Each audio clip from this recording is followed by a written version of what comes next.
Good morning, everybody. My name is Sarah Riley. I'm the Deputy Head of Mission here at the British Embassy in Copenhagen. You'll be pleased to hear I'm not going to say a whole lot because you have all of these experts here in the room that you'll be wanting to hear from, and rightly so. But I just wanted to take this opportunity to welcome you all here to the Baltic Geopolitics programme of the Centre for Geopolitics at Cambridge University at to the seminar here in the Embassy today. We're absolutely delighted to be hosting you here in the Embassy and in the world in which we're living at the moment, in which there are so many huge immediate events that we're all having to deal with. I think it's brilliant that you are going to have this opportunity today to take that step back, to look up and to think about key issues for this region in the longer term.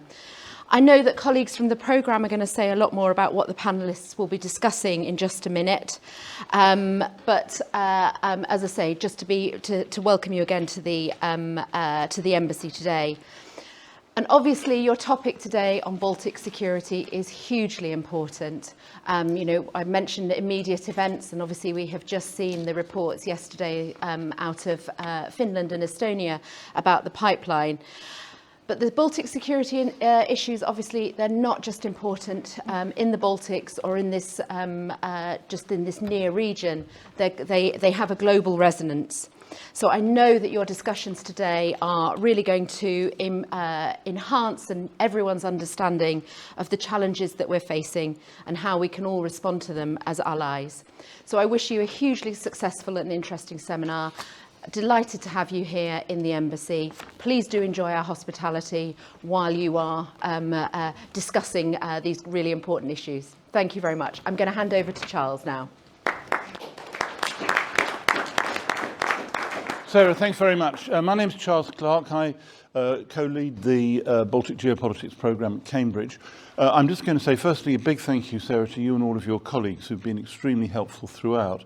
And it's a privilege for us to be able to hold this event in these wonderful surroundings. So thank you very much, and thank your colleagues who have been working with us on preparing for it. It's been a highly professional set of relationships. I won't introduce at length the Baltic Geopolitics programme at Cambridge University, but we have put round some of our pamphlets and leaflets to explain what we are. If you'd like to learn more about the programme, which was founded in January 2021, and is a very young programme, but where we have a wide range of different activities trying to address the issues of the moment, based on fundamentally understanding the history of the region, because we think you can't really look at current geopolitics without understanding the history. Please do get in touch, and we'd be delighted to meet you. As Sarah said, it couldn't be more topical this morning, as it happens as events have gone through, and we have tremendous two excellent panels this morning to discuss the issues around these. I should just say that we are filming this event. It's not a live stream, but we will be putting it up on our website in the next couple of days after we finish, and you'll be able to revisit it then after the event. But I should just make you aware of that fact. So with that, I'm going to hand over to the chair of our first panel, David Cairns, who chairs our Development Committee Advisory Board, as a former UK ambassador in Stockholm in Sweden. And David, I'll hand over to you to lead the first session. And could I perhaps also ask the other panellists to come up to the front as Actually, I think what we'll do is we'll do one at a time, and then do that. So good morning, everybody. Very nice to see you all. So as Charles said, I'm David Cairns. And actually, my day job is relevant for our session on energy this morning because I work for Equinor, the Norwegian energy company. So it's fantastic to have the three speakers, and I think what we'll try and do is have each of the three talk about 10-15 minutes each, and I hope we really have time for a good discussion because I know there'll be questions and comments and lots of advice in the room. So our subject is energy. I'm going to start, if I may, with Dr. Izabela Surwillo. So she is a senior researcher at the Danish Institute for International Studies. Her research into energy and security and international relations, focusing on the Baltic and the Black Sea region. In 2019, she wrote a book, Energy Security Logistics in Europe, and she has worked and studied in London and St Andrews. And Izabela is going to focus on the challenges to energy security in the Baltic in particular, and links to new infrastructure. Izabela, over to you. Thank you very much. Good morning, everyone. So today I'll be talking about energy security in the Baltic Sea region, and I will focus on this geopolitical angle. So first, I would like to talk briefly about this intertwinement of energy policy and security policy in the region and put it a little bit in the historical perspective. And then I'll talk a little bit also about new threats to critical energy infrastructure that we are facing today. So Baltic Sea region is an interesting one because it kind of also exemplifies very different views on geopolitical dimension of energy security that are also prevalent in Europe. There is certain divide among different states, usually between West and the East. Here we had different perceptions, not so much energy security was discussed everywhere, also in terms of energy trilemma, affordability, sustainability, security of supply, but mostly in this economic dimension. However, it's the geopolitical aspect that was looked at differently. Most importantly, we had Germany, and there was a belief in Berlin for many years, especially among its political establishment, for example, former German Chancellor Gerhard Schröder, and also many energy experts, they believe in this mutual dependence with Russia, meaning that if we keep on increasing economic interdependence, also trading in the energy sector, Russia will be somehow democratized also in the process, that it will be brought closer to Europe, it will be safer for us, both economically and politically. And Nord Stream pipelines were also part of that agenda. Then we had Nordic region, and here the focus has been for many years on green transition, so the development of renewable energy, low carbon energy sources, regional integration, energy politics or geopolitics was not playing such a big role. And then we, of course, had countries of the former Soviet sphere, the Baltic states and Poland, that had very different view on energy security, and many of them actually securitized their energy policies early on. And that was caused by specific historical developments. Even though in the West it was often perceived as a sort of paranoia vis-à-vis Russia, that was not the case. That's because it was already discussed in Moscow in the mid to late 90s that with the loss of strategic presence in the Russian near abroad and the collapse of the Soviet Union, energy exports can be actually used as a tool of foreign policy for economic and political reasons. And it was. So this was possible, of course, because countries in the region, they were interconnected with, through a network of oil and gas pipelines from the Soviet times. The pipelines linked them, the countries in between, different countries, but also those different countries with mainland Russia. And after regaining political independence in the early 1990s, they remained locked in the Soviet-era infrastructure. So it was easy for Russia to use that infrastructure to put certain pressure, and it did. So there were a number of episodes over the years, incidents of energy blackmail, either verbal or physical incidents of basically cutting supply. Those incidents, of course, there's a high deniability to them because Russia could always say, oh, it was just a technical glitch or something else happened. And, so it's not always possible to prove it 100%. But if we trace political developments in the energy importing states, these incidents always correlated with political developments that were running against Russian interests. So, for example, in the early 90s, the Baltic states no longer wanted military presence of Russia after the change of the system, and then there was shortly after a cutoff of oil and gas to the Baltic states. Then later on, we know cases like Ukraine or Georgia, where, at times when those countries expressed, for example, pro-Western ambitions, such as joining the NATO or EU alliance, or a pro-Western leader was elected as opposed to Russian-backed candidate. And then shortly after, there was another incident of cutoff. So based on this experience, countries in the region actually, often securitize their energy policy. What does it actually mean to securitize energy policy? It means that, first of all, even though it's a matter of economics, security considerations might actually trump purely economic considerations. So countries such as Poland and Lithuania, especially in the Baltic region, invested in expensive LNG terminals, even though it was it was cheaper to keep importing piped Russian gas, which was cheaper than liquefied natural gas imported through those terminals. In Lithuania, customers even get what's called security additional on their bills, which is a lump sum, which shows that there is basically an increase in gas prices that citizens pay for, and it's partly because a lot of this gas is coming from domestic LNG terminal. Securitization of energy policy also means that a special attention is paid to not only policy developments, but also critical energy infrastructure. So to give you some examples, in Poland, for example, Poland is developing its first nuclear power plant, and from the very beginning, the project is being overlooked, supervised by internal intelligence agency, which makes sure that there are no links to foreign actors, especially links to any Russian companies and so on. In Lithuania, the LNG terminal is close to the military base, and there is like high security involved there. It also means when energy policy is securitized that there might be special governmental bodies formed, for example, in ministries where energy security is put on top of the security agenda and is treated as such. But this is a domestic dimension. There's also like a regional dimension to that. In the Baltic Sea region, we saw it very clearly, especially with development of Nord Stream 1 and 2 pipelines, because there were a lot of disputes and very different views. The debate intensified, especially in relation to Nord Stream 2, which was constructed already after 2014. So after Russia already annexed Crimea and eastern territories of Ukraine. And that was an issue because there were two issues here. Basically, constructing pipelines that would circumvent the entire region would make, especially Ukraine, more vulnerable. First, economically, because Ukraine would lose important income when it comes to transit fees for Russian gas. But there was also a political dimension to that, meaning that there was a belief in Kiev for many years that being an important transit state for Russian gas gives Ukraine leverage when it comes to dealing with Russia. So it gives them also the political leverage. That's why when the Nord Stream 2 pipeline was constructed, especially after 2014, representatives of the Baltic states, Poland and Ukraine, were actually actively trying to petition against its establishment in Brussels.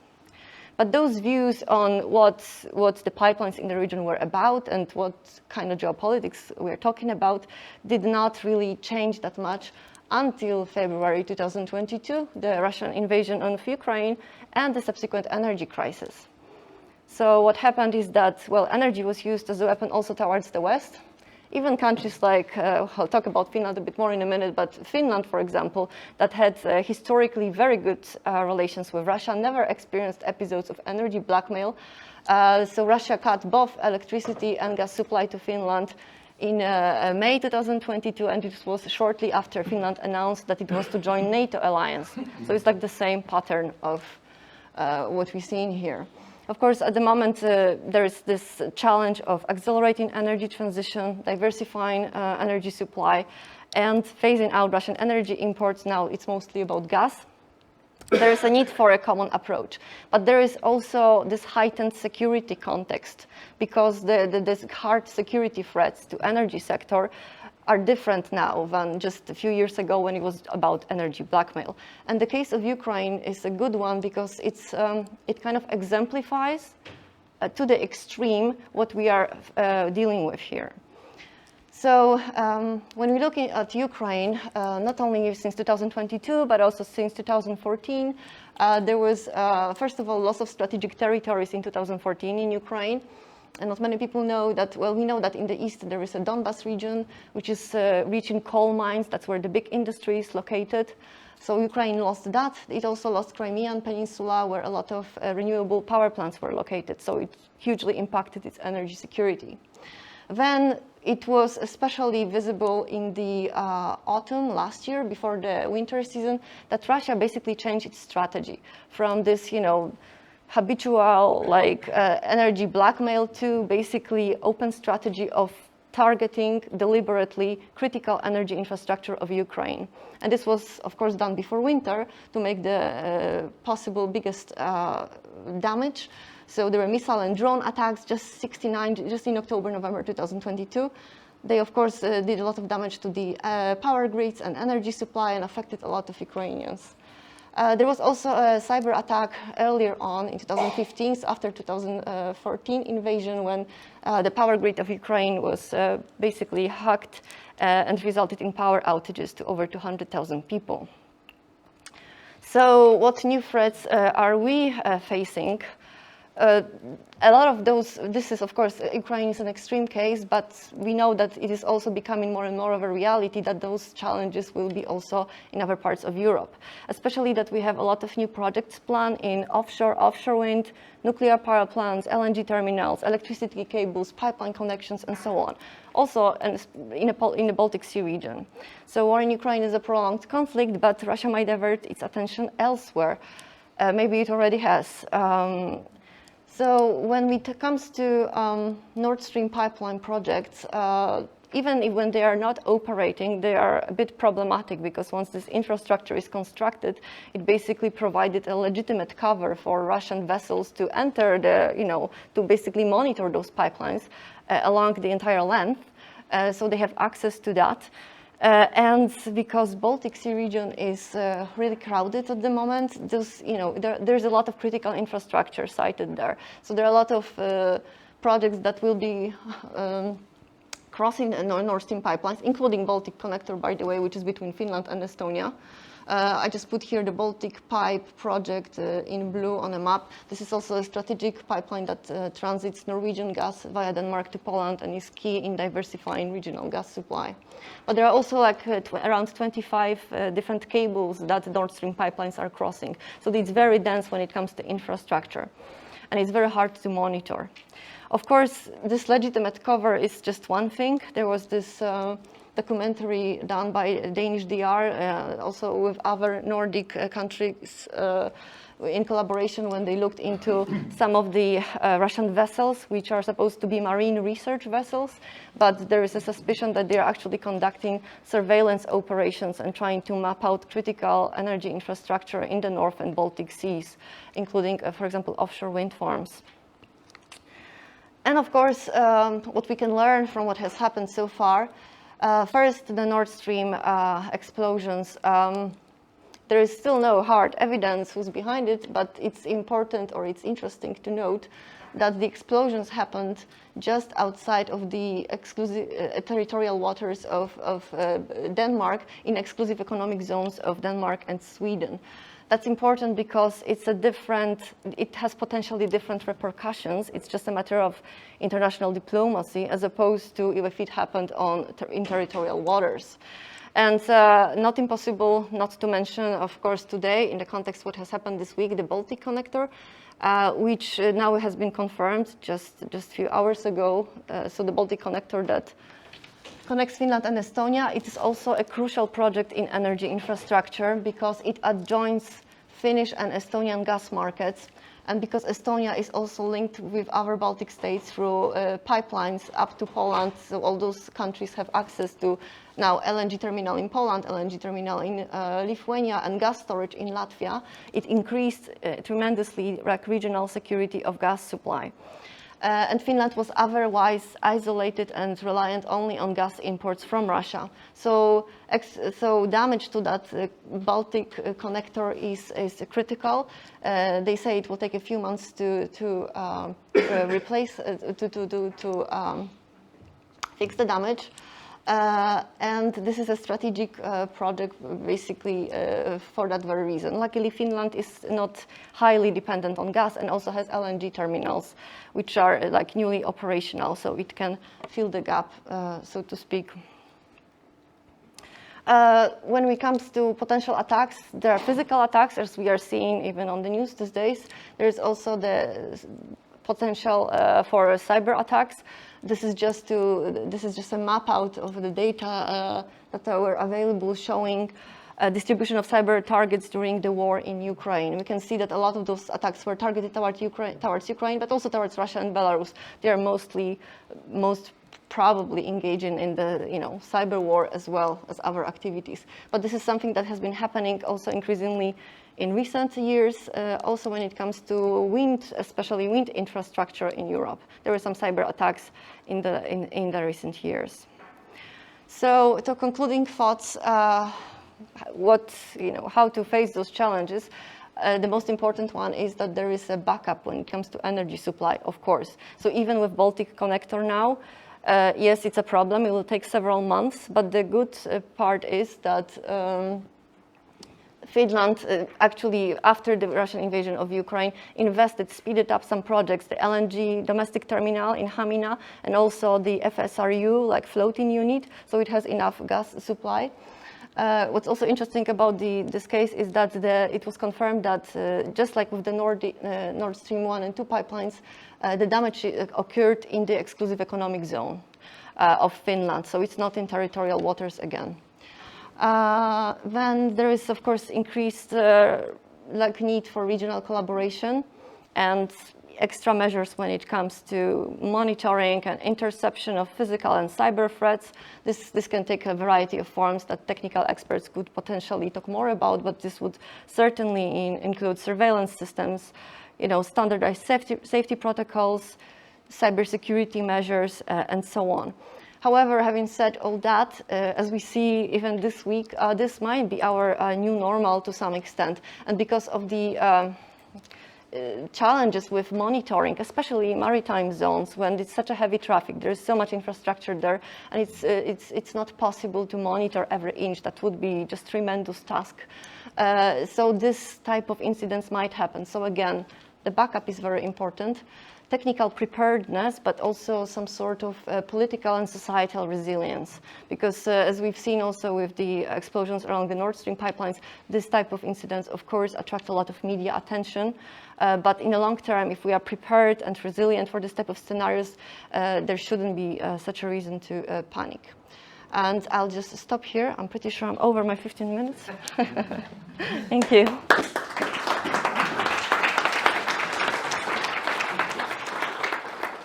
Izabela, thank you. That was absolutely fantastic start to the morning, absolutely fascinating. So our next speaker is Dr. Katja Yafimava.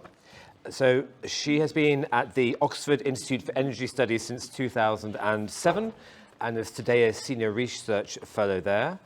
She did her DPhil in geography and MPhil in Russian Eastern European studies and is an absolute specialist on EU-Russia gas, where she sits on the advisory council, and her current work is around EU gas and LNG.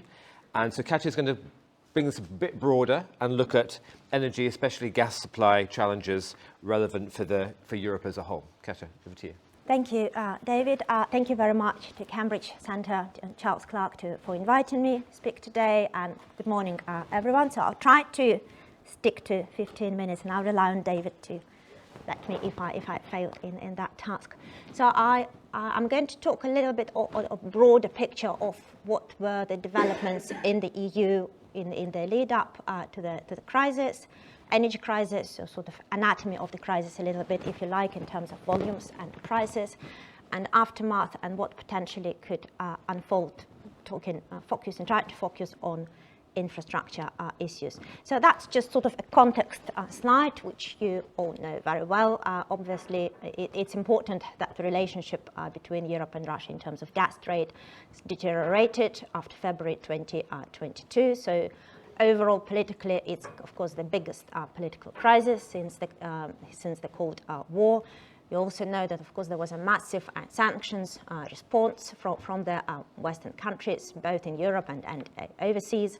And the narrative that Russian gas has been used as a political weapon, that's kind of not challenged anymore in Europe. So that's kind of now a discourse wherever you go. That's kind of the message is. So the EU, in the aftermath of that, made a political decision with a Versailles declaration to eliminate its dependence on Russian gas. So previously the talk was about reducing dependence. Now it's about complete elimination. The talk about doing it as fast as possible.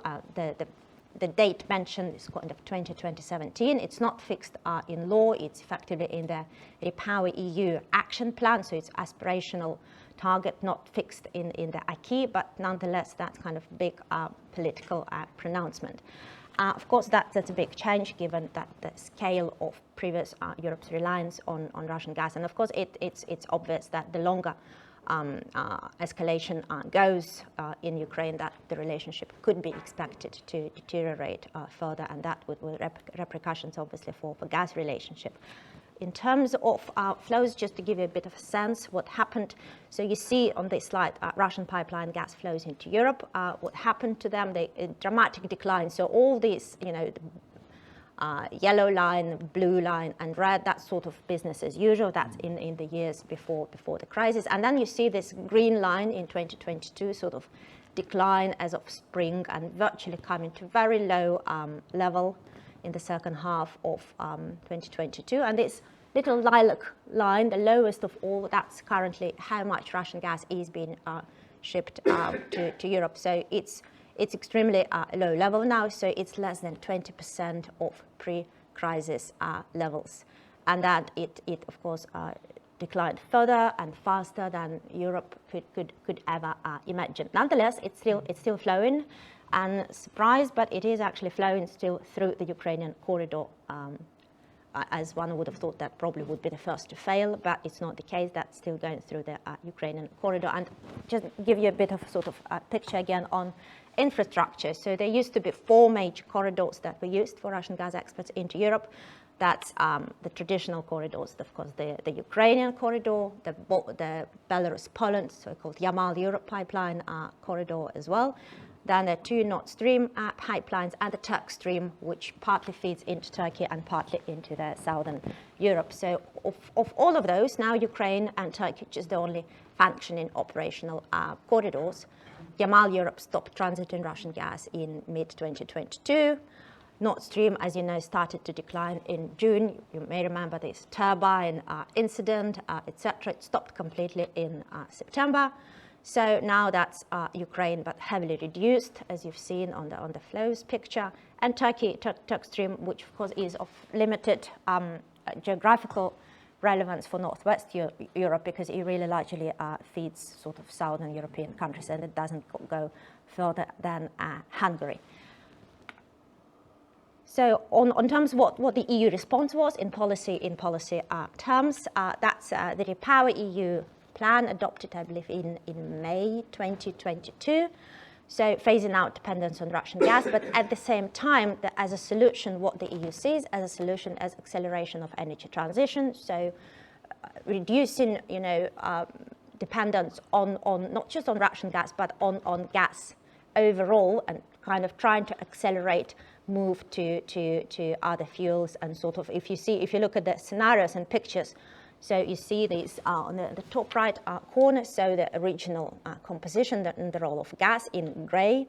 Then you see European Union green fit for 55 political and economic package that was before February 2022. The role of gas already was expected to decline significantly. And then the further right column that you see the role, the gas taking a very, very small share, and overall demand also declines. And then, of course, a lot of experts argue how realistic just such a big reduction would be. But in any event, that's an aspiration. There are lots of measures spelled how to reach that. But it remains to be seen whether that will happen. But that's clearly an ambition. So there a lot of measures were adopted in terms of saving and sharing energy. There is this legally binding provision of 15% voluntary reduction of gas demand, which already happened in Europe anyway, because prices were so high in 2022. This 90% storage filling requirement also has been met ahead of schedule in Europe. It's now mandatory certification of all storage operators in Europe, which wasn't the case before, and that effectively to ensure that Gazprom doesn't own and operate European storages, and it's solidarity obligation. So in the event of a crisis, member states share their limited supply, so that at least solidarity protected customers, so at least households plus some other categories are protected. There is also diversification in terms of construction of additional LNG, liquefied natural gas acceptance, import capacity. And then there is joint purchasing platform, and on top of everything, it's clean energy transition, so accelerate hydrogen production and hydrogen infrastructure. But all what to do about hydrogen and green transition, of course, that will not happen tomorrow. That would take place sometime in the 2030s. So there's clearly sort of a gap what will be in the middle, how Europe is going to deal with it before that happens. That's a big question. In terms of bit of anatomy of a crisis, as you know, there was a big worry before the previous winter how Europe would cope, but it was very lucky in terms of there was very unusually warm winter, and it was able to fill up its storages at elevated prices. Of course, it's very high prices, and also was a massive reduction of demand in Europe, in particular in industries, because of very high prices, and also not that much gas was needed for heating, again because of warm weather. So overall, Europe was lucky, and China also didn't need LNG supplies. Now question marks what will be for this winter and for winter afterwards. Worth mentioning, of course, that Europe has spent a huge amount of money into hundreds of billions to support its consumers, to provide subsidies.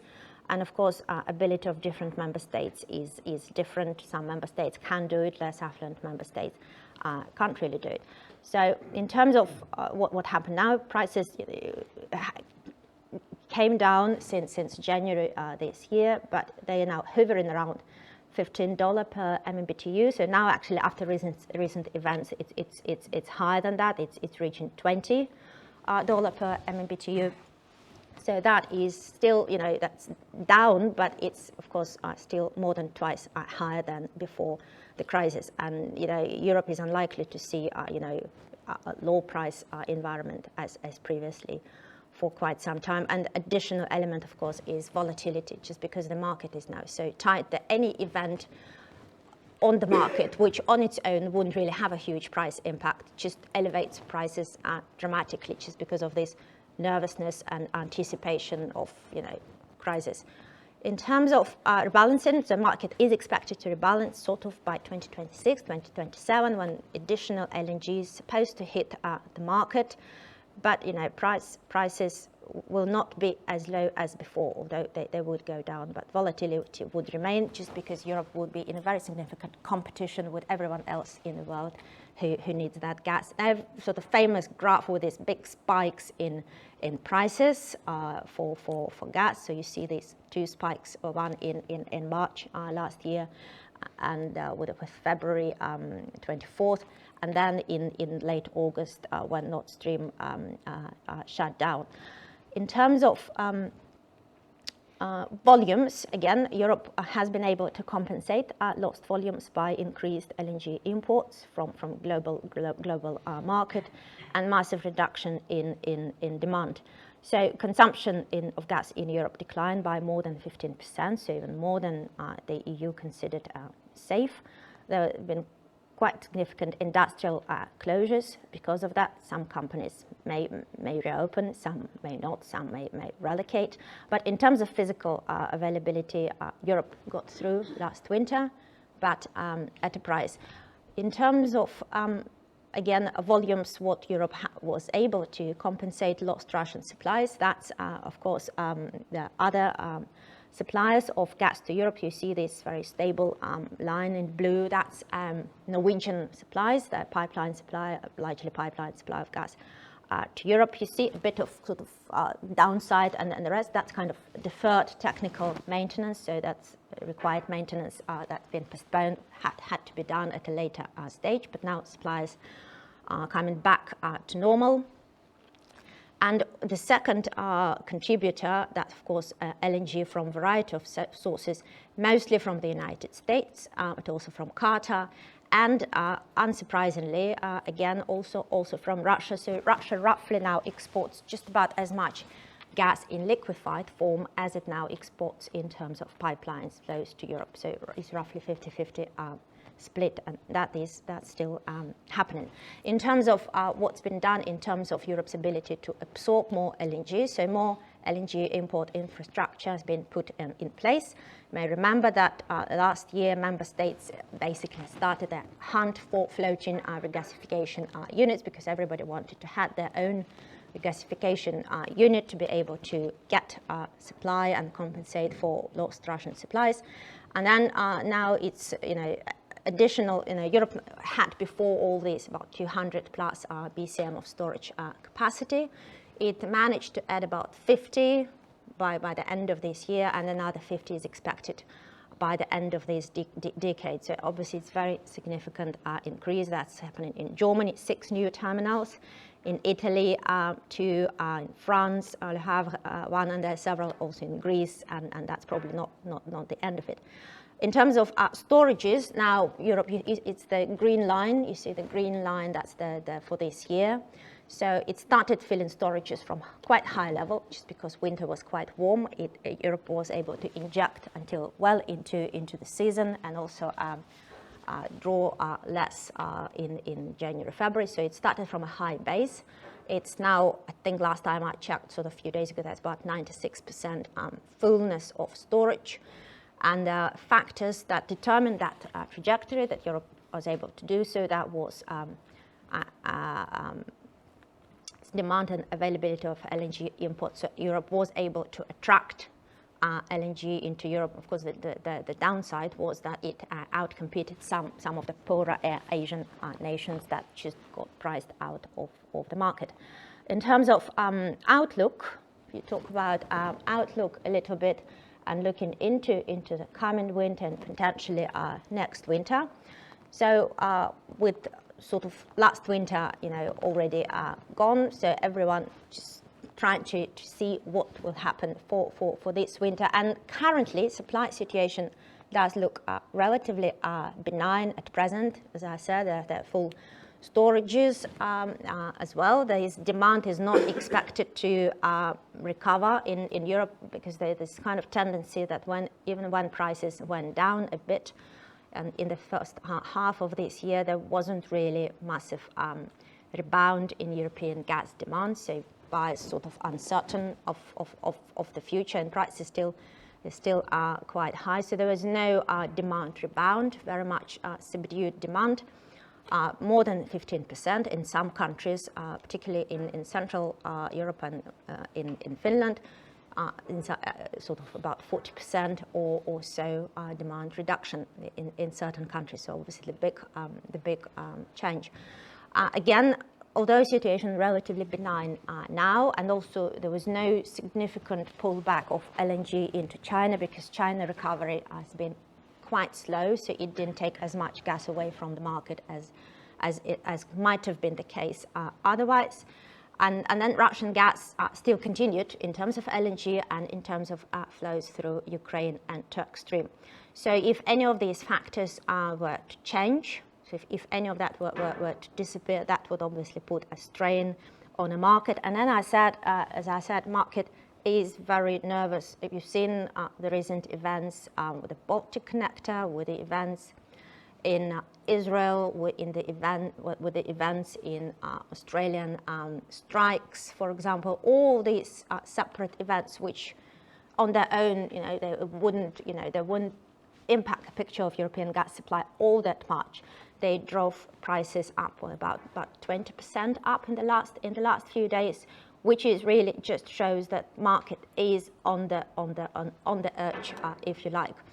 And in some ways, winter 2024-25, so the winter next after the one that is coming, it's probably a bigger worry, because there is no guarantee that Europe will start the next storage filling season in April next year from such a high base as it was able to do last year. So that's clearly something to watch for. And if things go wrong, of course, the region would be more affected is actually in Central and Eastern Europe, and that is Austria, Slovakia, potentially, especially because they still receive most of the Russian gas imports through Ukraine. And in that case, it would be up to Germany to act as a gatekeeper in a way, because it put much new LNG capacity in place. And if solidarity arrangements, solidarity agreements would kick in, that Germany would be obliged to reduce consumption of their domestic customers if solidarity protected customers, meaning households in other countries, won't be able to meet their needs. So, and because infrastructure is in Germany, that would also act as a gatekeeper in that event, which is why very important to have solidarity agreements, bilateral solidarity agreements signed between the countries, There's supposed to be tens of them signed by a year and a half ago or 2 years ago. That would have to be, all of them would have to be in place. But unfortunately, so far, I think it's about 7 solidarity agreements are in place. I think most countries in the Baltics concluded those agreements with each other, and some others, but in fact, not those countries which would be particularly hard hit. Those have not yet concluded those agreements. And then the final point, what it really means long term, is Europe's dependence on important LNG will increase dramatically. And if Russian gas, this political declaration about phasing out completely Russian gas, if that comes to pass, that's going to be a sort of a new reality for Europe, exposure to LNG imports, because it's a global market. It's not just Europe, it's a lot of other actors. Countries are going to compete for that limited supply of LNG, particularly in the next couple of years. That means elevated prices, that means volatility, even if they're minor events, minor shocks. And then after that, there will be rebalancing, so a new normal would be found, but of course the new normal would not be anything like the past. Thank you.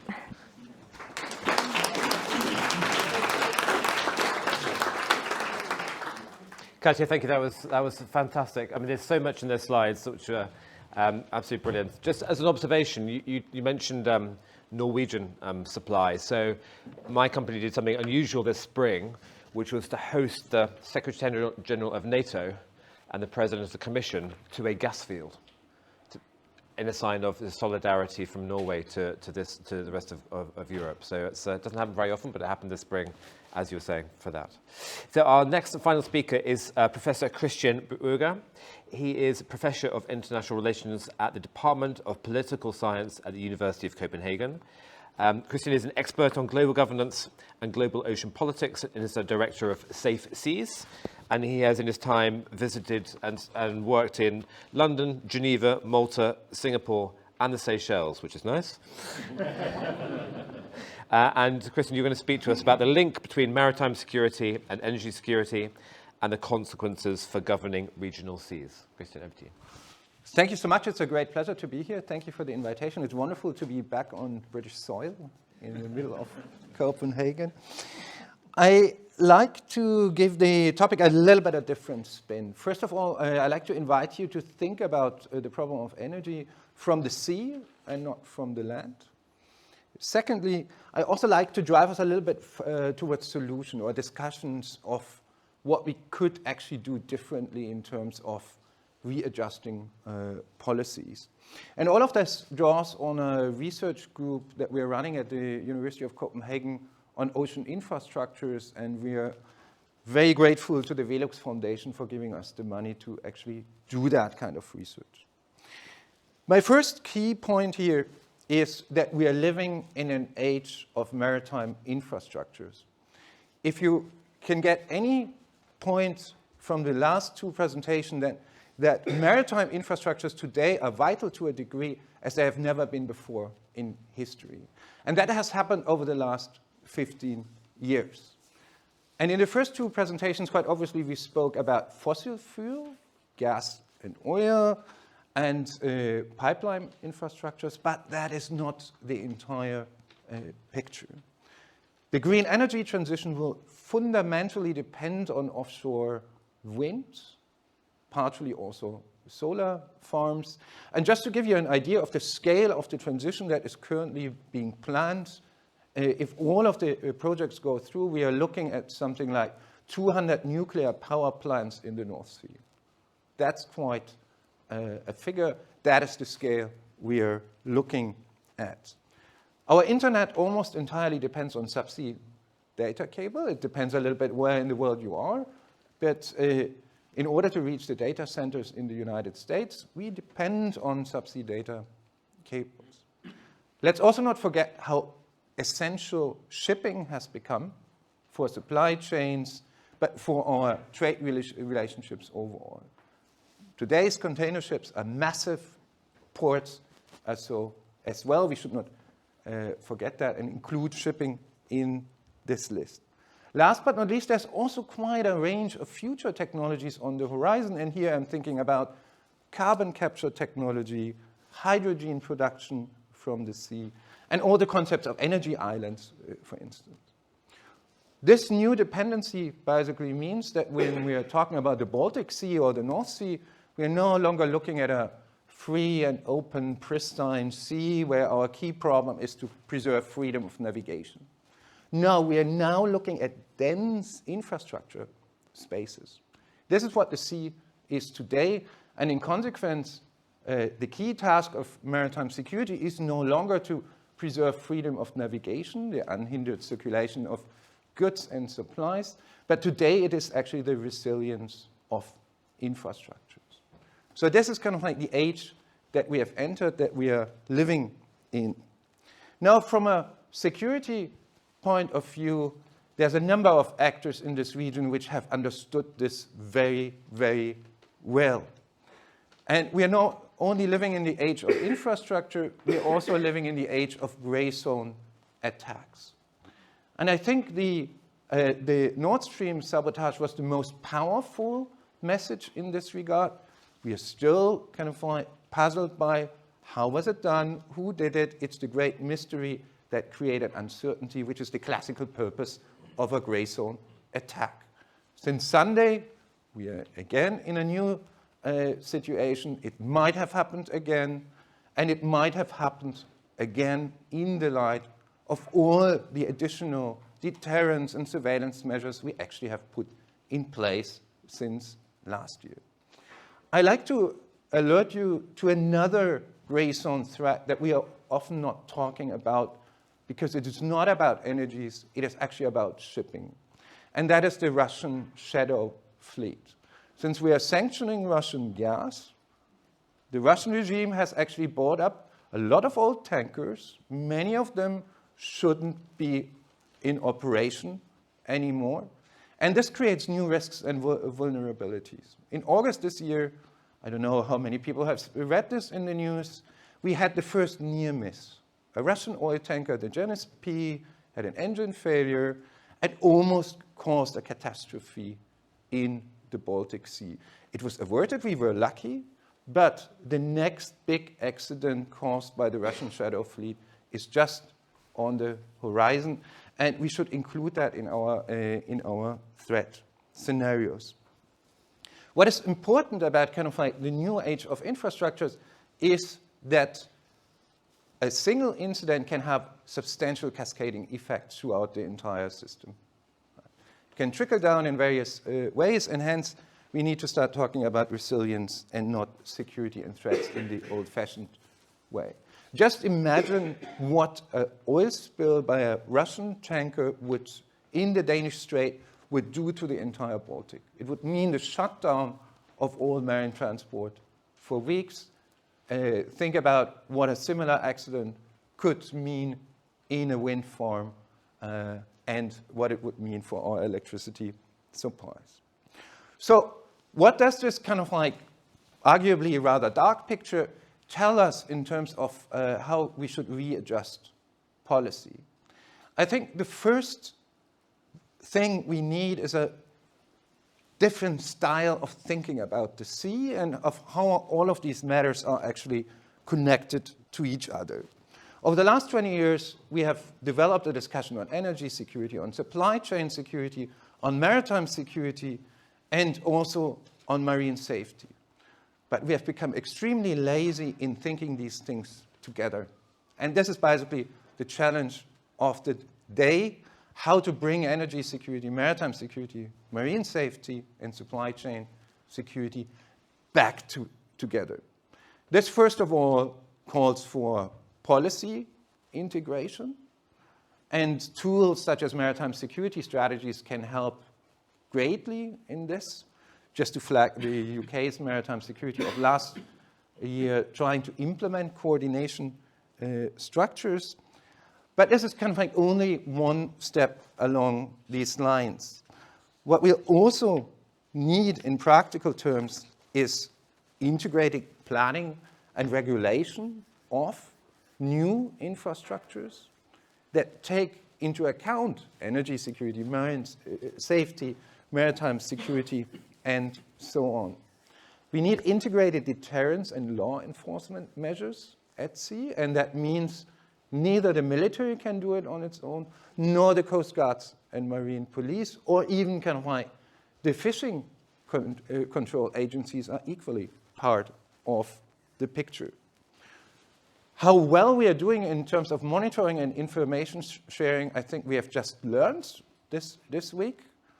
Not very well. I think it's still surprising that 2.5 years ago we thought of the Baltic Sea as the best monitored space on the planet. Well, an attack such as the Nord Stream incident could still happen. Lastly, I think what we also need to start talking about is how we actually want to interpret the law of the sea, UNCLOS, in the light of these developments. Many countries in the region do not have a settled understanding of what you can actually do in an exclusive economic zone and what not. Izabela has shown us earlier the Russian scientific vessel operating in the North Sea, but this was fully legal.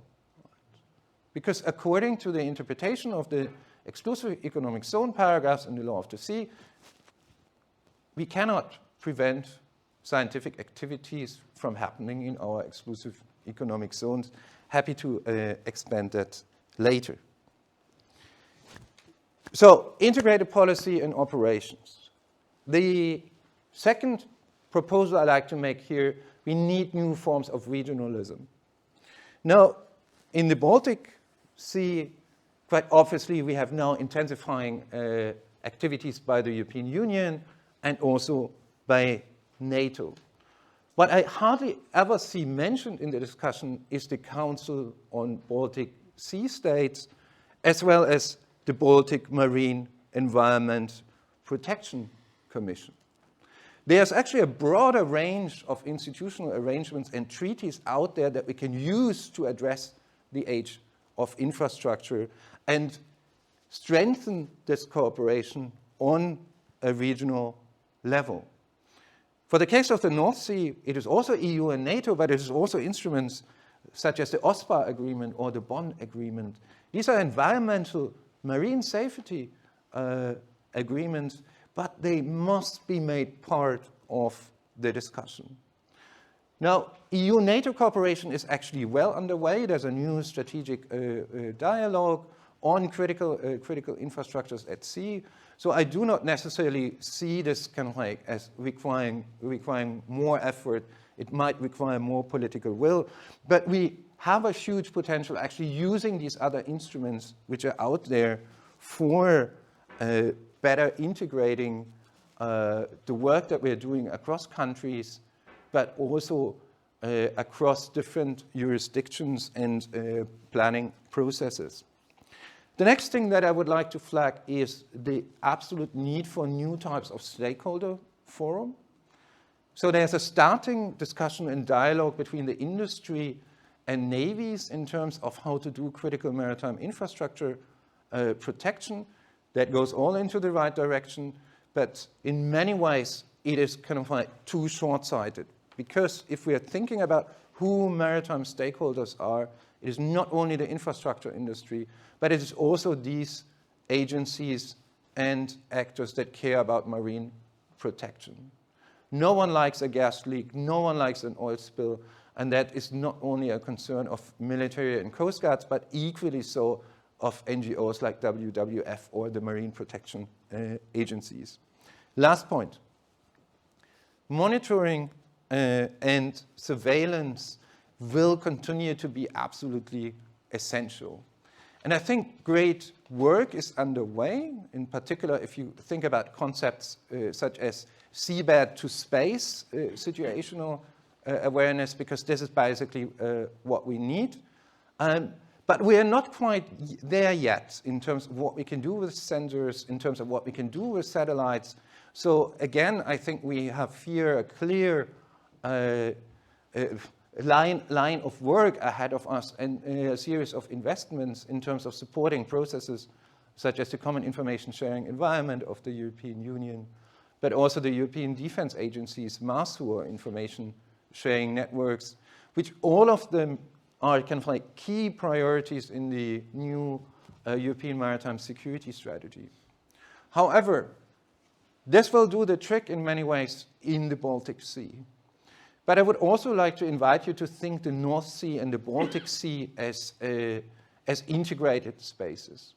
If we're looking at energy supplies, then the North Sea will be much, much more important in the future compared to the Baltic Sea.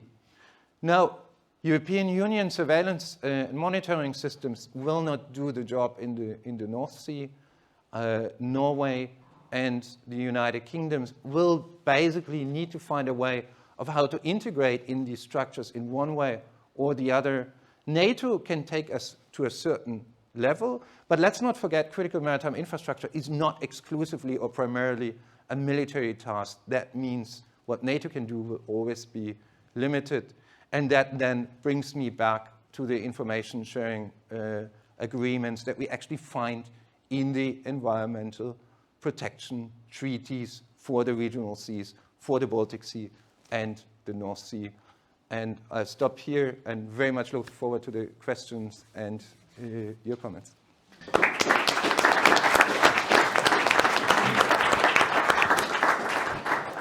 Christian, thank you. That was both fascinating and important. So let me actually welcome you and Izabela and Katja back up to the, not stage, but back up to the seats.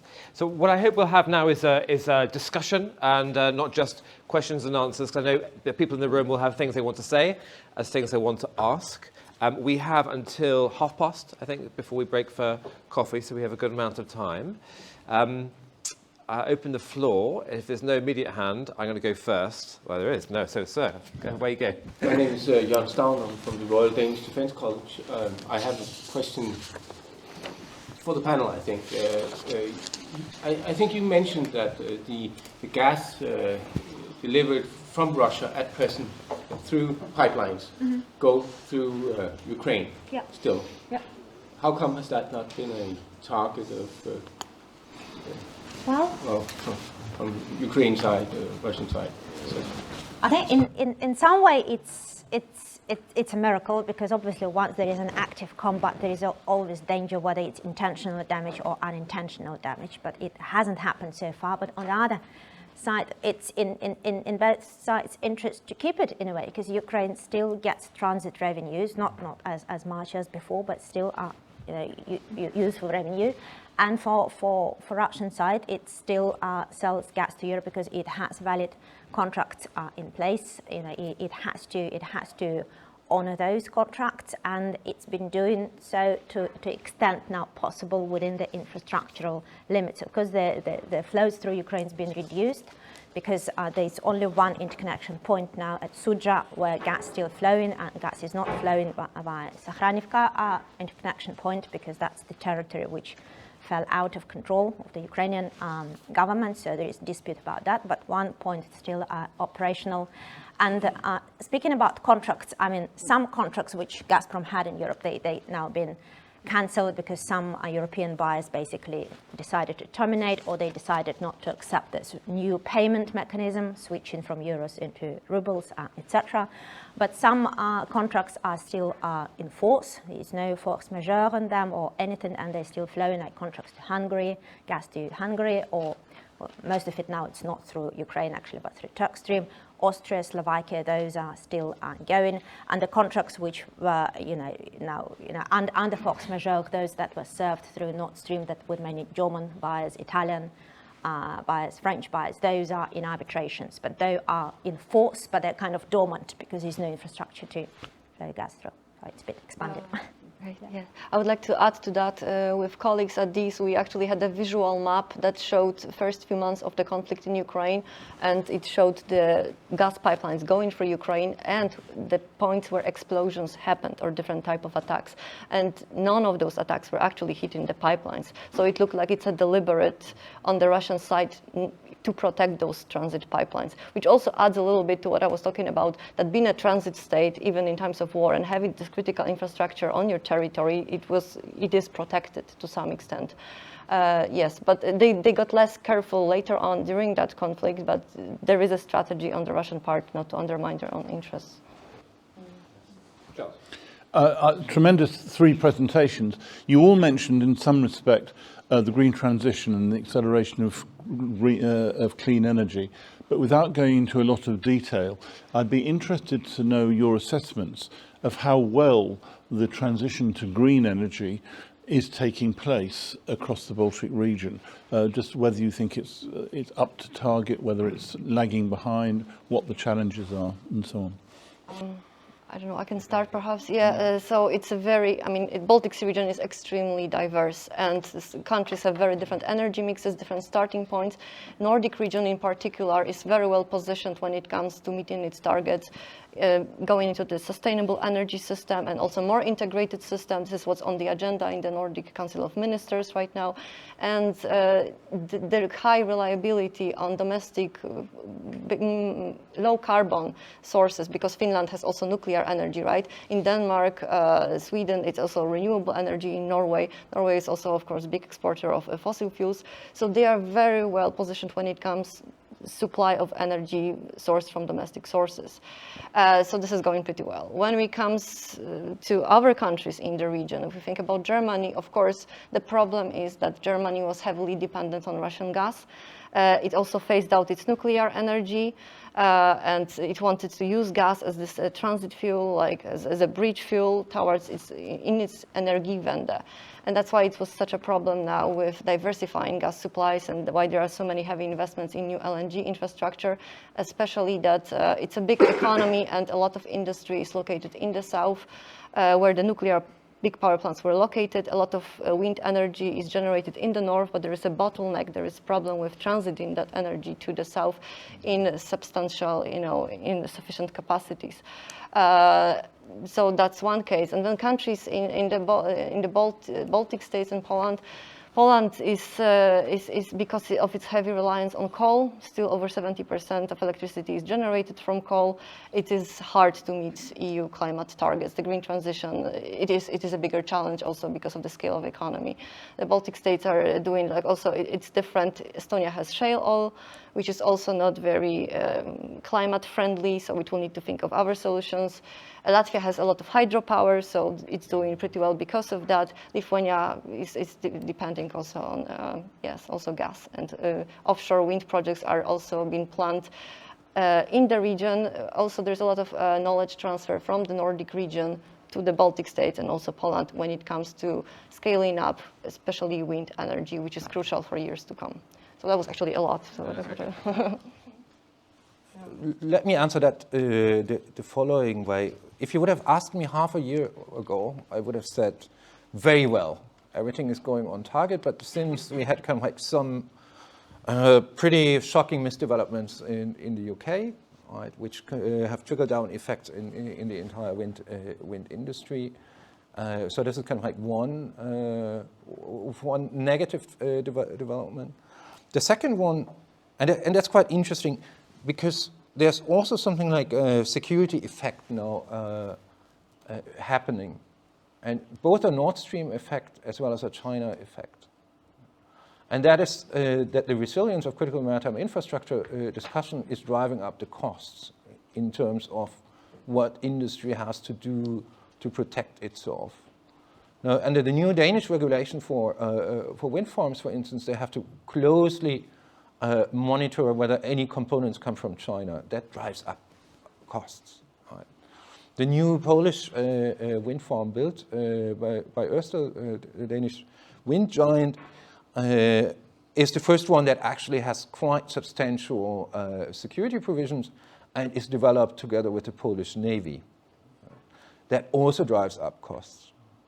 And in the end, it all links up to the question, if we're protecting, or if we have to protect infrastructures at sea, who is actually going to pay for it? Is it going to be the taxpayer, all of us? Is it going to be the consumers? Or is it going to be the shareholders of the companies? So that is inevitably a part of the discussion if we want to kind of like speed up the green energy transition. Just just a quick addition on the EU level as a whole. I think because of this energy crisis and Europe had to scramble all the resources it had to replace the lost volumes, that of course that undermined the energy mix in terms of is more coal back. Coal is a bit back in generation. It's postponed closures that already were planned for coal plants in parts of Europe. So in the short term, it's actually more emissions, and it's pretty clear now that the 2030 greenhouse gas emissions targets would not be met. That's already agreed. But that doesn't mean that the whole green transition is off. It's basically delayed, but the ambition and the intention to go that way once the crisis passes, that's going to happen. But not, the shorter term targets have been undermined by the crisis because you had to put in the mix less green sources. And another point in a sort of more longer term, this kind of drive in Europe to effectively, the strategy is to electrify whatever is possible to electrify, and then power green in the grid. So effectively, the power becoming more green, and then you electrify with green electricity. But also there are some sectors like hard to abate sectors, particularly industry, where it would be extremely difficult to replace gas with electricity. You just can't do it. So then here the strategy is to go for hydrogen, or decarbonization, and hydrogen could be produced with renewable electricity, which is sort of the top, the favorite of the European Commission. So the big drive in that direction. There's a lot of subsidy, there is a lot of support, financial support, direct, indirect, whatever, for renewable hydrogen. The problem, of course, that Europe doesn't have enough green electricity, and extremely difficult to build it up to such an extent. Sort of for green hydrogen wouldn't cannibalize the grid and sort of soak this green electricity from other sectors, because the direct electrification would be more efficient. And this blue hydrogen, so hydrogen made from natural gas, and then you capture CO2, carbon dioxide, and store it somewhere. And there is potential for cooperation, particularly in the Nordic region, and I think the UK and Norway doing or looking at doing those things. So you kind of capture CO2 across Europe, and then you store it in special locations in the North Sea. But again, here it's very important to put in place regulatory framework, legislation to govern it. That's so far absent or rudimentary or not sufficient for doing so. That's under development, and some countries don't just allow storage of CO2 on their territories, like in Germany, and then have that right as well. And some countries are happy to store it, but then you have to move it. Thank you very much. Yeah, thank you. One additional point. So sometimes we don't appreciate the sort of international effects of this crisis. So, Katja, one of your slides, you talked about how Europe has bought LNG, and Asia has been outbid. So for example, Indonesia was outbid, and what did they do? They bought coal. So of course that's more emissions because it's the most polluting. So it's wider. Absolutely, sir. Yes, good morning. My name is Jens Vester from the Center of Military Studies. And I think I have a question for Christian here. We are now seeing different countries around the Baltic Sea signing the Marine Board Declaration, the Esbjerg Declaration, driving up wind production fields, 19.6 gigawatts in the Baltic and 65 gigawatts in the North Sea. All this requires a huge amount of wind farms to be placed around our different countries here. In terms of protection of this critical infrastructure, which I think we have seen is still a relevant issue here, what entity do you actually think would be best suited in leading this transition progress? Because you have the Danish Energy Agency, which is responsible for the energy supply to the Danish sector, but that ties also into the northern gas, which comes down from Norway. It ties into all other types of, let's say, supply, security of supply for the European sector. But in Denmark, when ultimately something happens out at sea, it would be the Navy who would be sent out to, let's say, protect that infrastructure. So what agency do you actually see leading this, let's say, having the overall responsibility for gathering all the energy sectors, industry and so on, in terms of having that sole responsibility of securing, at least in Denmark or Sweden, or the let's say, the protection of these critical infrastructure fields? Well, there are usually kind of like two solutions to that. One you're hinting towards, which is to designate a lead agency, which usually also means that one ministry is in charge. And considering how policy has developed over the years, that is almost impossible, I would say. The other alternative is to work towards a coordination committee, as it has been done for cybersecurity, as it has been done in other countries for maritime security, not so much in Denmark, and base that coordination committee then on a strategy that clarifies roles and responsibility of agency for particular kind of scenarios.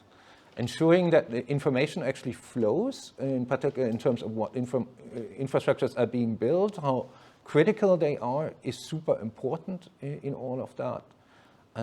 Having points of contact with the regional partners is equally essential, so you need to do the same exercise also on a regional level.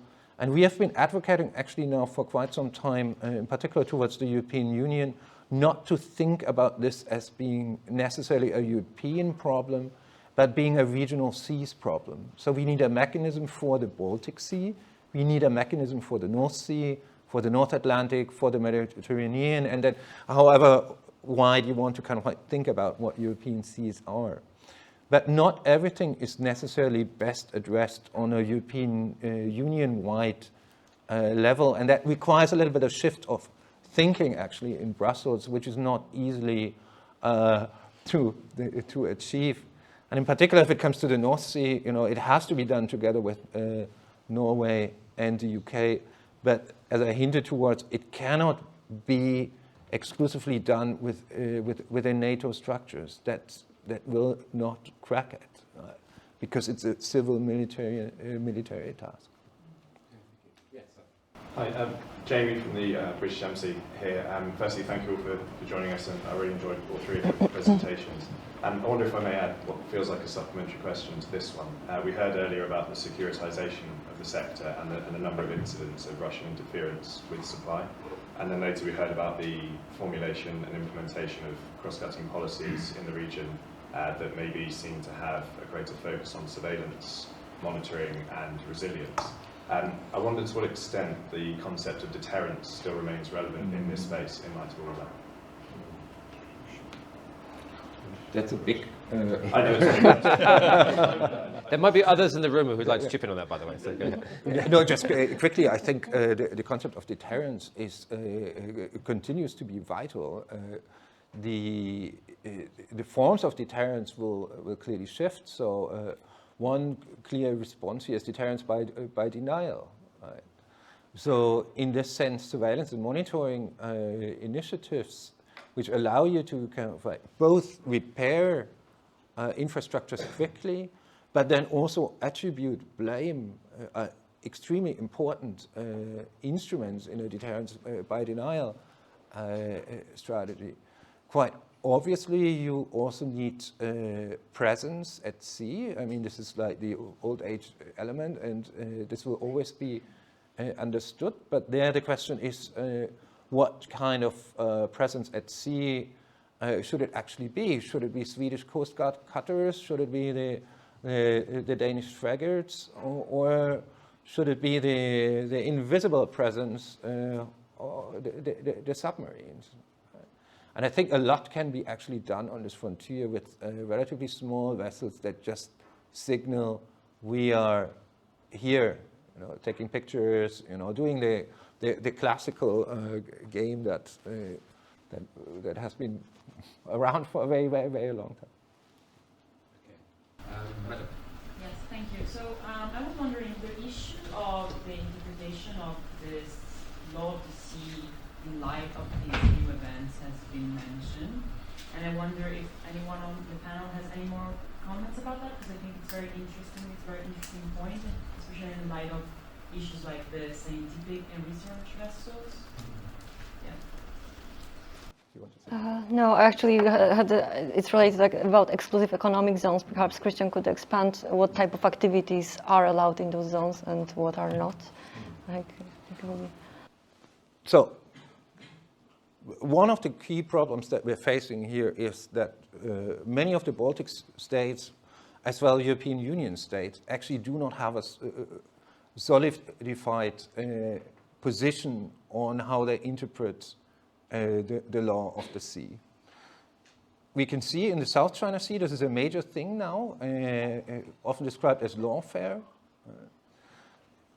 Russia partially already plays with this. So one of the first stories that Sputnik TV actually wanted to publish after the Nord Stream attack happened was about whether the Russian Navy should assume stronger responsibility in securing pipelines in the exclusive economic zones of other countries. Boom. What would Denmark say to that? The majority of European countries hang on to an interpretation of the law of the sea that largely comes out of the United States and the concerns of the United States Navy. And here it's all about maximizing what military actors can do in foreign waters, because that's in the interest of the United States and the US Navy. But the moment that we adopt these interpretations, rather than clearly stating here, this is what we think is permissible in an exclusive economic zone, and this is not, the better off we will be. For instance, this can include to clearly outline what we understand by a scientific activity. Can a military vessel conduct scientific activities? It's not clear in the law of the sea. But we can offer our interpretation and tell the Russians, look, here, if you fulfill these criteria, then it's permissible. Right? The same goes for naval exercises. Let's remind ourselves the beauty Russian naval exercises in the Irish exclusive economic zones that was then actually stopped by Irish fishermen. But again, Ireland didn't know what to do about it, so they consulted their legal experts, and the legal experts were hanging on to the American interpretation, and they said, well, there's nothing we can do. You can do as many military exercises in exclusive economic zones as you want. But is that our interpretation of the law of the sea? So I think there's an urgent need actually to have these kind of discussions, because China and Russia, they are already reinterpreting the law of the sea, and the Americans have given us a particular kind of spin for a very long time. Thank you. Thank you. Karen Marie Sandgren, Nordic Energy Connection. I think my question is largely to you, the gentleman at the end. A week ago, I hosted a similar seminar for stakeholders from the Danish armed defense sector and energy sector, precisely to discuss the security of the green transition. Because inevitably it's going to be more expensive, and it's very unclear as of now how to place responsibilities and place the costs. And I was wondering, since I agree also that, well, I think it needs to be determined where this should be decided, but in terms of, for instance, tenders for big offshore power generation tenders, should this be decided on an EU level or regional level or national level in terms of the requirements for security measures or how to distribute the costs, for instance, and just so that the developers know what to expect, because also to answer how is it going with the green transition in Nordic countries in light of the new geopolitical situation and the security situation. It will deter some developers because you just cannot imagine what kind of costs are expected to be put on them at the moment. And after the seminar I had last week, it was still very unclear which agency would take upon them to sit at the end of the table and make these decisions, both in terms of who has responsibilities and who has to bear the costs. So I just want to ask you, should these things be decided in the EU, for instance, or is it better to let each nation decide what to guide their tenders so that the developers who will lift our green transition are still interested in investing in the Baltic Sea region? Please let me know if you want to take it. I don't want to monopolize the discussion here. I think the first answer is we need to be aware how interconnected the infrastructures de facto are. So it calls for international solutions in one way or the other. And I mean, our proposal is clearly to do this on the level of regional seas. And if you think about kind of how similar actually the development projects within the North Sea or the Baltic Sea actually are, it calls for setting joint standards on that level. But you did not mention an additional level that we probably also should not forget, which is the global level. Why not kind of like working towards global standards of both in terms of how international infrastructures, those that cross outside of areas under national jurisdiction, should be surveilled and maintained, but also in terms of working towards actually a set of global norms, what is permissible to do with these infrastructures and what not. Can I answer that question? Yeah. Because then we have the aspect of the security. You mentioned yourself the Chinese and the cost levels, and at the moment, cable providers are having. We also have to choose who we buy cable from. NCOT is definitely, better, if you will, more trustworthy, but the Chinese are cheaper. And how do you decide where to source your defense items from? If you do it on a global scale, that's going to be an issue because then you're going to have some trade issues, I suppose. I don't know. I mean, these are kind of, these are different different dimensions because on the one side, it's I mean the question of what kind of concrete technology to buy, that will be quite obviously heavily influenced by the strategic autonomy debate and the geopolitical consideration towards China in specific. But if we are talking about minimum standards, for instance, protective zones around wind farms, or what kind of activity, should fishing and kayaking, should that be allowed within a wind farm? I don't think so, right? And that can be a standard that can be agreed. Same goes for what kind of level of CCTV to use, what kind of response mechanisms you would expect from coast guards or navies. You can specify the time within which they should be able to respond, and all these things are the more soft standards in the sense that I think we relatively easily could work towards. But I would call for an approach that does not lose sight of the global level as well, because let's not forget everyone is dependent on these infrastructures, right? And that includes China, that includes Russia, and eventually, we hopefully will sail in better geopolitical waters. I'm an optimist if it comes to that. But if we do not plant these seeds for discussions on norms in cybersecurity, we have a dialogue on UN level on global norms. Why don't we have one on critical maritime infrastructure protection? Just a quick point to mention also on infrastructure, which would be necessary for decarbonization, and that sort of cross-border CO2 transportation infrastructure for subsequent storage in the sea. So there's this London protocol, which for a long time just prohibited storage of CO2 in seabed, but then it was amended some years ago that, subject to bilateral agreement of countries involved in such projects, that's possible. But then for it to enter in force, that would require ratification of 2/3 of members, and it's still a very slow process, and it hasn't happened yet. But there is an example of, I think, Norway, the Netherlands cooperation on this, and that's a bilateral agreement, and they agreed to do so. So that would allow construction of CO2 transportation and storage of CO2 in the sea for countries that are part of it. So they want to go ahead with some projects that other countries so far don't feel they are ready to do so. So that's another dimension.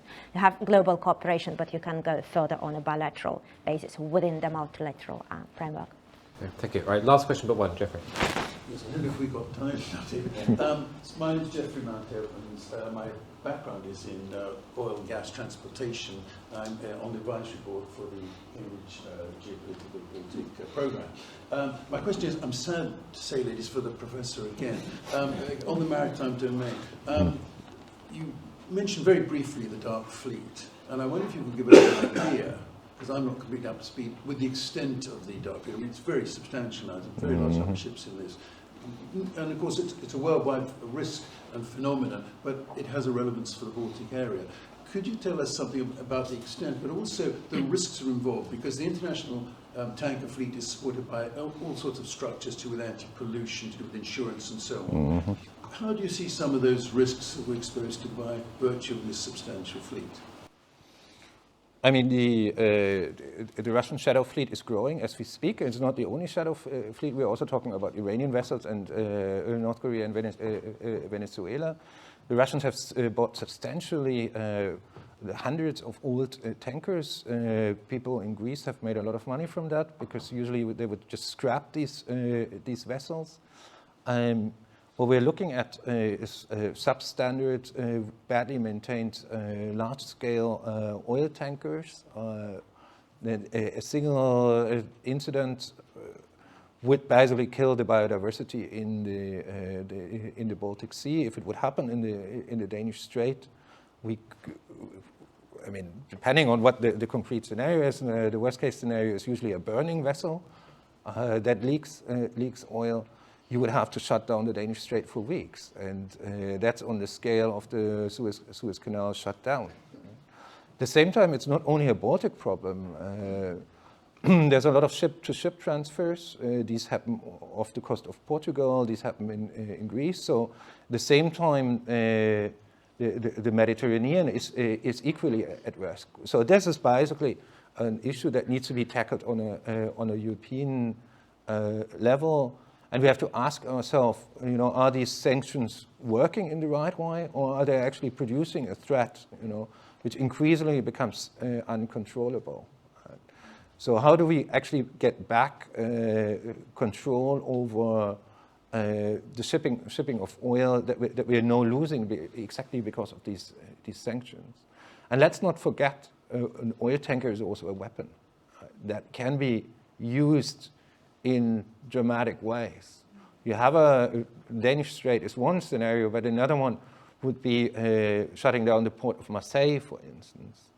The port of Marseille hosts all the cable repair vessels for the Mediterranean. So if you simultaneously attack a subsea, the subsea data cables running through the Mediterranean, then you would actually see an effect in terms of our global connectivity. So this is basically what I was suggesting, to recognize how interdependent these systems actually are, and the shadow fleet is a good example that we often think, this is a safety issue, right? But it is not, right? It is just because we have boxed it into this corner. This is what the transport people do, and the tree huggers, and whatsoever. Because of that, we have forgotten, how essential and vital it actually is. You hit a tank, you hit a frigate with a tanker. Guess who wins? It's the tanker. Right? The frigate is going to sink. Okay, last question, if I may, is mine, and it is this. So we've talked a little bit about surviving last winter. We're now October 23, coming into the second winter of the Ukrainian war, and you've talked a little bit about the preparation for it. But are we prepared, or are we complacent? So with that question, and then any other sort of final concluding thoughts that you might have after the discussion? Where you go, Izabela? I think Katja already mentioned in her presentation that we are quite prepared. Of course, it depends on a number of factors, but the gas storage, that was the big issue, which was filled ahead of time already in August. And yes, there are a lot of diversification projects, including many LNG terminals. So I think the issue is not so much preparing for winter. The issue might be over-investing in some infrastructure long-term, including LNG, and getting basically locked in a system that's not very compatible with our green transition goals. Mm-hmm. Yeah, I think it's on a whole from where we are now, that looks better than last year, and so far factors have been sort of more or less benign. But again, it cannot be ruled out that those factors go in wrong direction, and obviously the more factors go in wrong direction, the more unreliable the whole thing becomes. And I think in that situation, well, particularly weather, obviously weather is a very big thing, because storages are full now, but then if there is a very cold spell, particularly at the end of winter when storages tend to be drawn out, that's difficult. But also even then, if that happens as well, there would be very low storage level by the end of this winter, which very much complicates the situation for the next winter, but which no one obviously are thinking right now. But that's obviously a thing to look into. And last point, just to underscore again, it's importance of having solidarity agreement between countries. So if anything goes wrong, they would be obliged to share supplies to protect solidarity protected customers. And a number of countries in Europe which are set to be endangered if things go wrong, that they haven't signed those solidarity agreements with each other yet. There is a legislation in place which has sort of model clauses that would kick in and allow to implement those solidarity arrangements, but it's always preferable to have those bilateral agreements, and they're more flexible, and both parties assure that supplies will be shared, and then there will also be adequate compensation afterwards. So that process has been very, very, very slow. Yeah. Perhaps as a very last point, let me congratulate the organizers for their timing of this event. Which also raises the question when we're doing this again next year. Will it be the same? Thank you. So, ladies and gentlemen, we'll now break for tea and coffee. We return at 11. But please give your warm thanks to Izabela, Katja.